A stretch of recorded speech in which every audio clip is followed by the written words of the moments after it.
a straightforward solution to the housing crisis in the UK. When people are in jobs where their income isn't enough to rent or buy on the open market, the state has an obligation to provide housing for them. But the thing is, there is not enough for everybody. Currently, over 1.2 million people are on council housing waiting lists in England alone. Back in the 80s, when the social housing system worked more efficiently, over a third of all housing stock in Britain was owned by the state. Today, this stock is twice as small. Since the number of council properties has diminished, the government had no option but to place people in private rental accommodation, paying its full market price.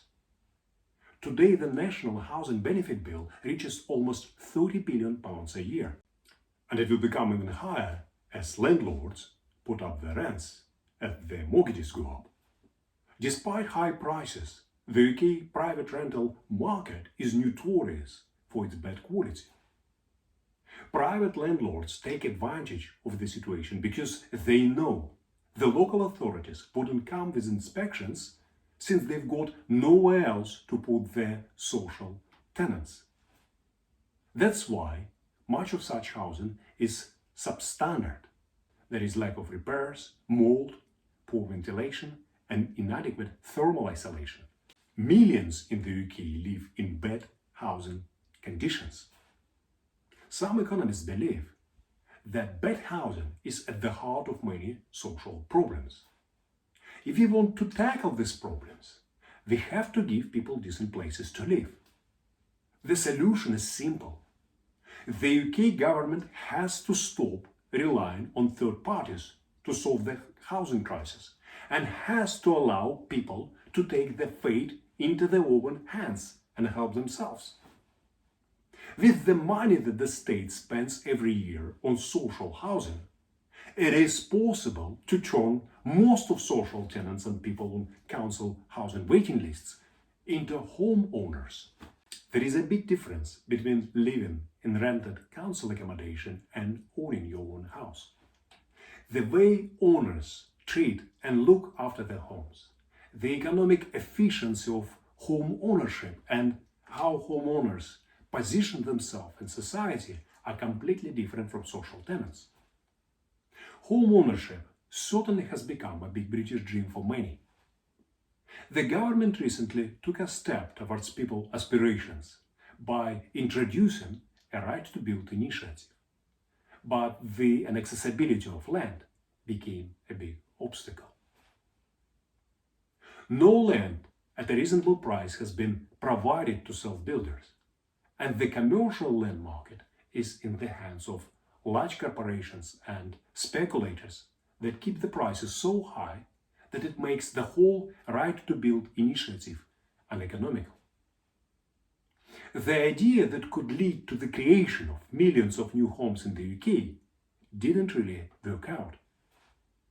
Meanwhile, the government continues wasting billions of taxpayers' money on social housing, various subsidies, and useless and even harmful programs like Help to Buy or Share Ownership Scheme that only push the prices further up, aggravating the country's housing crisis.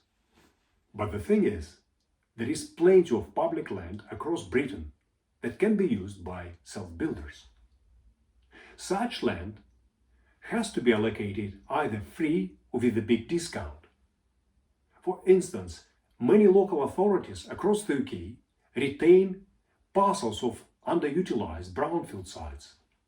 This land can be used straight away to address the housing crisis. Today, some 26,000 hectares or 100 square miles of brownfield land exists only in England alone, including gaps, neglected plots, disused garages or wasteland. That is enough space to build over 1 million of new homes, providing residence for 2.5 million people, twice as much needed to house everyone on the current council's waiting lists. The greenfield land availability is even higher. The government only needs boldness to use it as required. Modern construction methods and off-site manufacturing techniques can deliver high-quality, net-zero homes much quicker and cheaper than traditional construction. House manufacturers today build 3-bedroom family houses within £95,000 and apartments within £70,000 budgets. And that might be the exact purchase price for people on council's priority housing lists. Many people, even on a basic salary, can afford to buy such homes with a mortgage.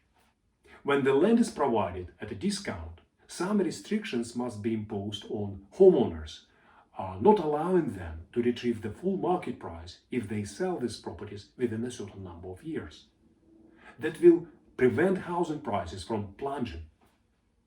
I'm Slav Marin, a director of Houzer, a community-led house builder. We provide homes at the building costs to everyday people across the UK. Check our website for more details.